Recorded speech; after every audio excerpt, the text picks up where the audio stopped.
चीज होला समय हमार 10 मिनट हो गए, मुंह घड़ी देखत थी 10 मिनट समय हो गल। 15 मिनट में छोटी सा बिरहा, बिरहा का चीज होला। हमारे गुरुजी अंतरराष्ट्रीय पहलवान और पहलवानों के भगवान कहे जाने वाले श्री मनोहर पहलवान जी के लेखनी, गौर करिएगा। भाई की तरफ से सुने के मिलल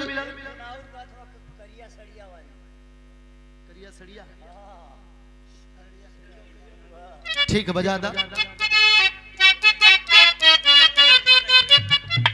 चिंता मत करिए लोग, हम अब वही समैया में बिरहा भी पूरा करें। वाह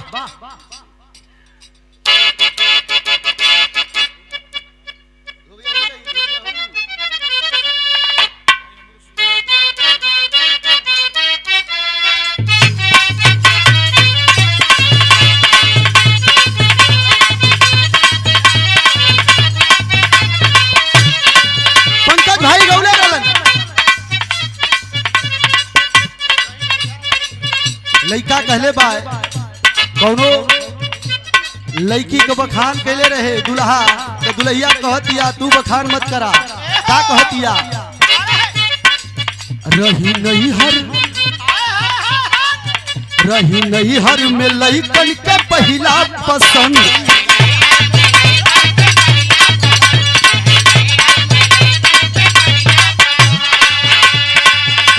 जी छोड़ी न जाई बड़ाई कारी बन,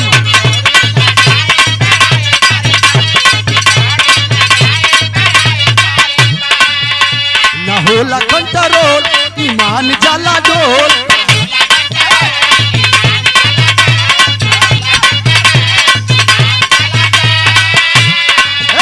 न होला कंट्रोल ईमान जाला डोल। अरे देखिए के भग हम जागे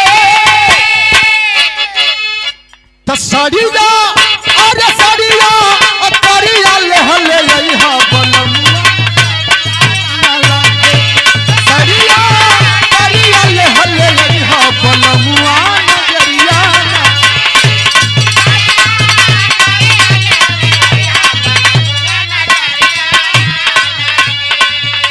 न होला कंट्रोल कहले रहल, न होला कंट्रोल ईमान जाला डोल, न होला कंट्रोल ईमान जाला डोल।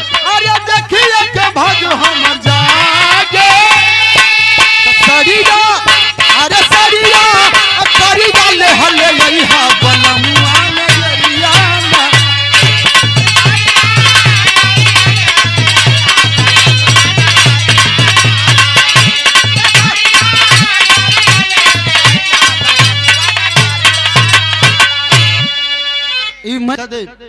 कि बिरहा लोग काहे सुनलन, और बिरहा कोई कोनो चीज कहे, जैसे पंकज भाई बतौलन कि पाल भाई का रोजगार है।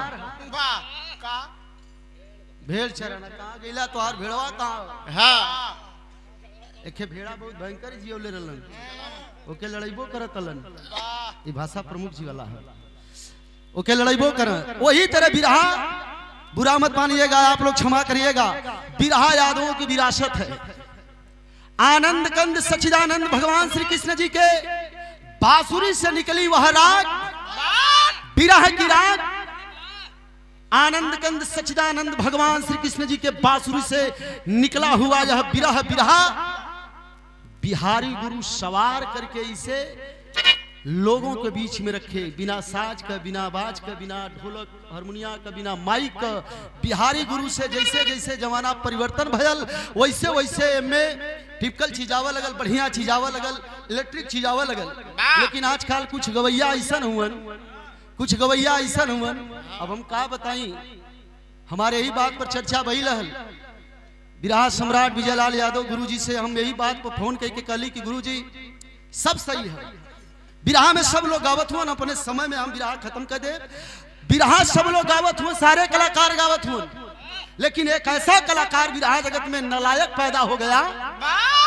कल सारे का बोलो थे, हम कली गुरुजी सही कहते, हमके कहीं न कहीं ठेस लगल। कलन का कली गुरुजी जब तक वो गवैया का नाम ना भयल, जब तक तो गवैया के दू चार ठे कैसे ठीक ना रहल तब तक पत्तू छैबर काशी बुल्लू को छाप लगावत है। प्रीतिपाल जी हम लोग रात भर में 50,000 20,000 कमाते हैं तो अपने गुरु को ले जाकर के 2-4-10,000 ना देवल जाला। गुरु के का चाहला कि हमार बेटा समाज में बढ़िया गावा, हमार नाम करे, लेकिन वो नलायक अरे वाह नहीं जा। अरे खानदान पर बात आ जाई कवि जी, खानदान पर बात आ जाई तो बक्से के ना है। अहिर जब छीन के लखेत के मार सकलन तो बिरैया का चीज हम इनके तो चाहे जब ढोकरिया के पकड़ले रही लगला हाथ जोड़े। आज छाप देव से कतराला कवि जी आपके हम हो राम जन्म जी गुरु जी हो कोई हो आपके कितना दौलत दे दी, महल बनवा दे ही, बढ़िया आपका गीत गा दी, समाज में आपका नाम हो जी, कदर हो जाई, सम्मान बढ़ जाई, लेकिन इतना नालायक कलाकार है कि वो खड़े भुलाए गए। ये बात तो ठीक है, लेकिन अब एक बिरहा का चीज होला 10 मिनट में। वाह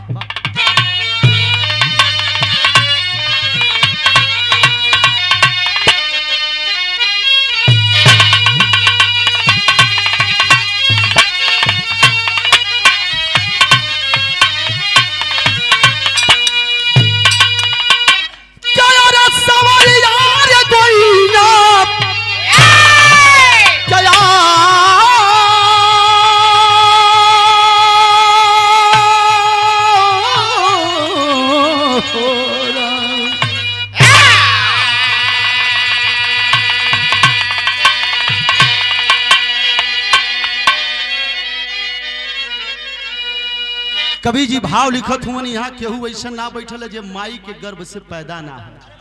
कवि जी लिखत हुआ के माँ के ममता की क्षमता कोई ना करे, अरे स्नेह गागर में सागर का बोना भरे,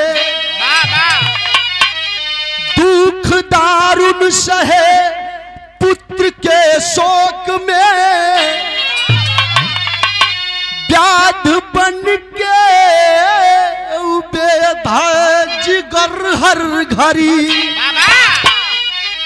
देख लीला अलौकित वो घनश्याम की, कि देवकी बोली हम कई से धीरज धरी, मनोहर मनोहर मनोहर पहलवान और दूसरे तरफ भगवान श्री कृष्ण जी मनोहर। आए मनोहर लियादा मेरे छालन, जैसे गुरु पुत्र देहला लिया के हरि,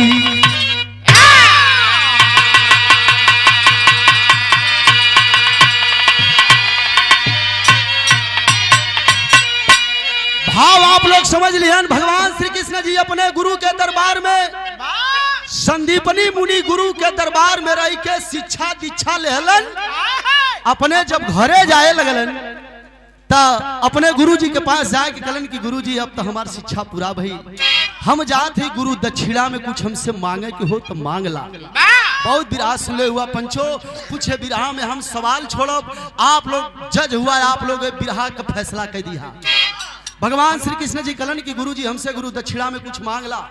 उनकर गुरु कहलन कि बेटा गुरु दक्षिणा में हमके कुछ ना चाहिए। आजकल के तो गुरु कहिए बेटा एक बोतल लिया, कहलन बेटा हमके गुरु दक्षिणा कुछ ना चाहिए, चल जा अपने गुरुवाइन माता से पूछला, अगर उनके कुछ चाहिए तो दे दा। अपने गुरुवाइन माता के पास भगवान श्री कृष्ण जी गईलन, कहलन माता गुरु दक्षिणा में कुछ मांगला। आंख में आंसू लेके उनकर गुरु माता कहलन कि बेटा हमारे पास एक ही औलाद रहल, एक ही हमार बेटा रहल, जवन नदी में नहा के समय डूब के मर गल, अगर देहल चाहत हुआ तो वह मरल पुत्र लिया के दे दा। गौर करिएगा, भगवान श्री कृष्ण जी गुरु दक्षिणा में अपने गुरु माता के मरल पुत्र लिया के देहलन। बारे भगवान अपने घरे गईलन, 4 दिन बीतल। एक दिना माई देवकी सवेरे के पहर बैठ के रोवत अली, भगवान गईले पूछले कि माई काहे रोवलू? तो देवकी माई भगवान श्री कृष्ण जी से कहलिन कि बेटा सुनीला कि अपने गुरुवाइन माता के गुरु दक्षिणा में मरल पुत्र लिया के धैले हुआ। देखिए हमार बात है, एक माँ अपने बेटे के सामने हाथ जोड़ करके कहती है, क्या कहती है? बिरहा के खेत तर्ज लगल।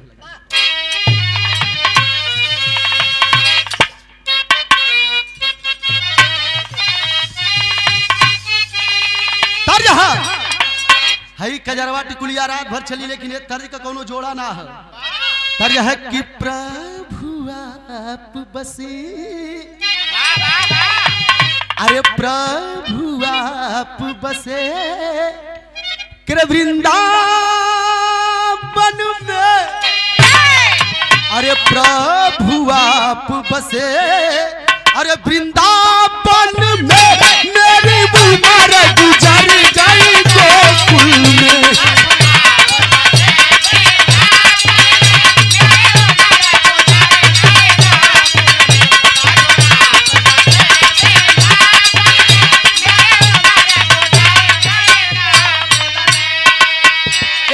भोजपुरिया वाले विनोद भैया चोरी कैलन, चोरी का कैलन? विनोद भैया चोरी कैलन। विनोद भैया अरे अइला तो मुहमा मार के जा, अइला तो मुहमा मार के जा, कतई पर पानी झाड़ के जा। बस इतना छुआ के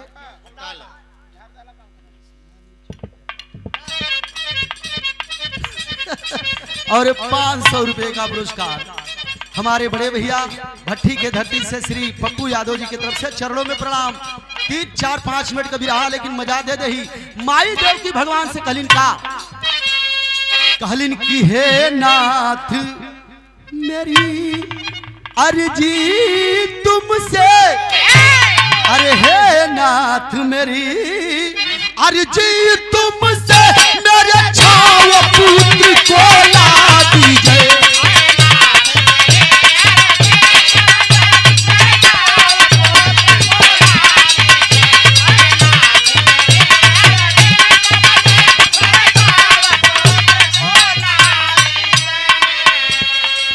अरे इससे ज्यादा ना चाह कोई,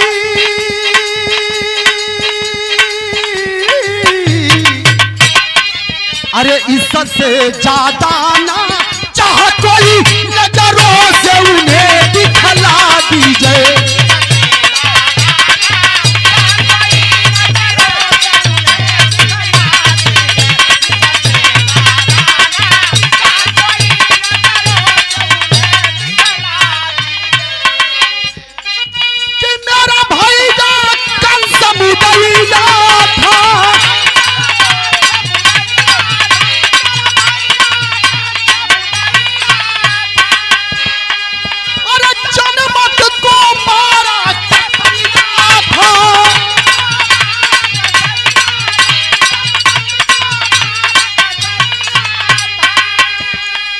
अरे नायस तनपान करा पाई,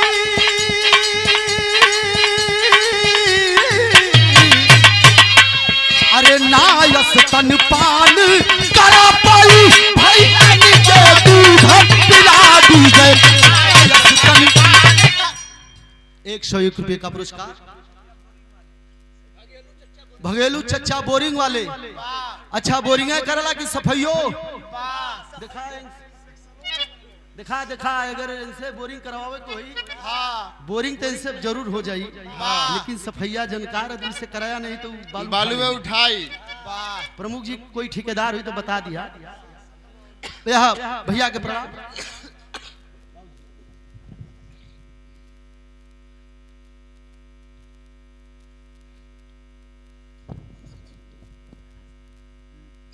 हमारे प्रमुख जी के सबसे बड़े भैया और हमारे गार्जियन, हमारे मुकद्दर के मालिक, हमारे बड़े भैया आदरणीय श्रीमान कैलाश यादव जी की तरफ से आशीर्वाद स्वरूप पुरस्कार आया है। चरणों में प्रणाम, सब भैया लोगों के प्रणाम। भगवान श्री कृष्ण जी शमाई देव की कहलिन की बेटा हमार 6 गो पुत्र लिया के हमके दे दा। बिरहा सुने वाले भैया यही से कहली कि बिरहा यही बदे जिंदा है। भगवान श्री कृष्ण जी माता देवकी का 8वां पुत्र रहलन। 8वां पुत्र भगवान श्री कृष्ण जी रहलन, 6 पुत्र देखे बदे मंगलिन, तो आखिरकार 7वां पुत्र माई काहे ना मंगलिन। देखा यह मनोहर पहलवान गुरु जी के खोज है प्रमुख जी। 6 पुत्र माई देवकी मंगली, 7वां 8वां पुत्र भगवान श्री कृष्ण जी रहलन, और 7वां पुत्र के काहे ना मंगलिन। भगवान कहलन कि ठीक माई जरूर अपने भैयन के लिए आके दे। तो तेरी का भाव लगा कि पुकारे अरे योग माया के हरि, अरे पुकारे कि योग माया हो, पुकारे योग माया के हरि, अरे मोह में पार ब्रह्म का पहला जल काया हो काया। तो सारे जग के रखवार योग माया के सहारे, सुतलोक में पधारे राजा बलि के नगरी, श्री कृष्ण बलराम धन्य मोरे धाम, किए बलि जी प्रणाम शीश चरणों में धरी, सुख राशि के दे आसन पाँव धोवे रानी आयन, कैके चढ़ो दसिर माथन बात बोले कई घरी, स्वामी आज्ञा दीजिए पावन कैसे भैला राउर आवन, स्वामी आज्ञा दीजिए पावन कैसे भैला राउर आवन, पता लगाना बतावे घना माना हमारी। भगवान श्री कृष्ण जी योग माया का तपस्या कैलन। योग माया कहलिन कि 6 भाई अपन लियावल चाहत हुआ, ते धरती के नीचे 7वें लोग का राजा बलि का बेटा बन के तोहार भाई लोग पैदा भल हुवन। भगवान श्री कृष्ण जी गए राजा बलि के पास, सारी बात बतौलन कि हमार माई अपने 6 पुत्र के मंगले है दे दा। भगवान श्री कृष्ण जी लेके 6 पुत्रन के अइलन। कहाँ अइलन? अपने माई के लगे आला, अपने माई के लगे अइलन।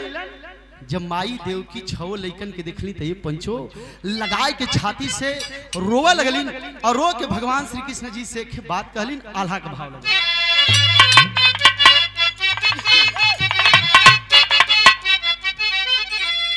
माई है कहली भगवान श्री कृष्ण जी के दुआ देती, जा बेटा दुनिया में हर एक मतारी बाप के तोहरे जैसे नहीं बेटा जन्म है।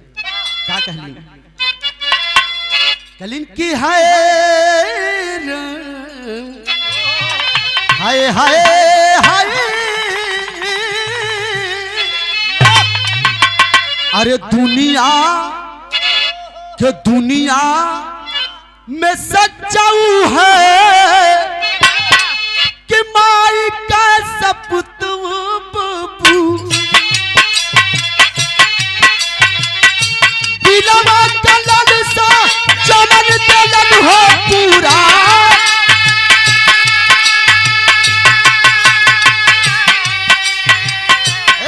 बेटा हर एक मतारी बाप के तोहरे जैसन बेटा जन्म कैसे?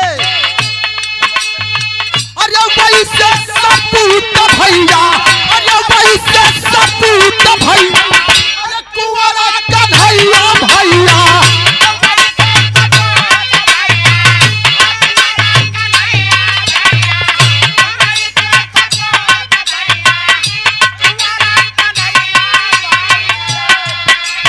अरे खोज क्या लिया पीरा नमन के कब जा।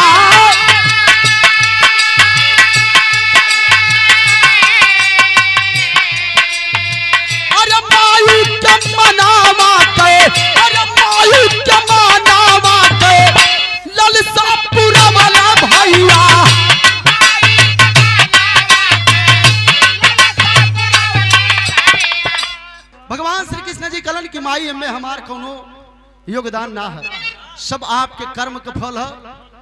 भगवान श्री कृष्ण जी बतौलन माई से कि आपके कर्म का फल का है। आखिरी भाव लिखल गया,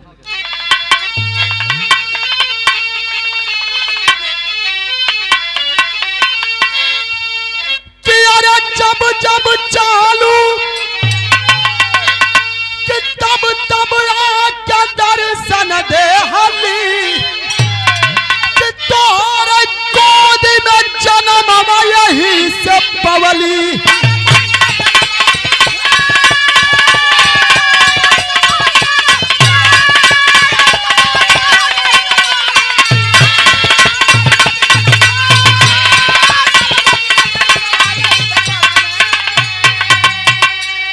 भगवान कलन के माई आपके कर्म का फल है कि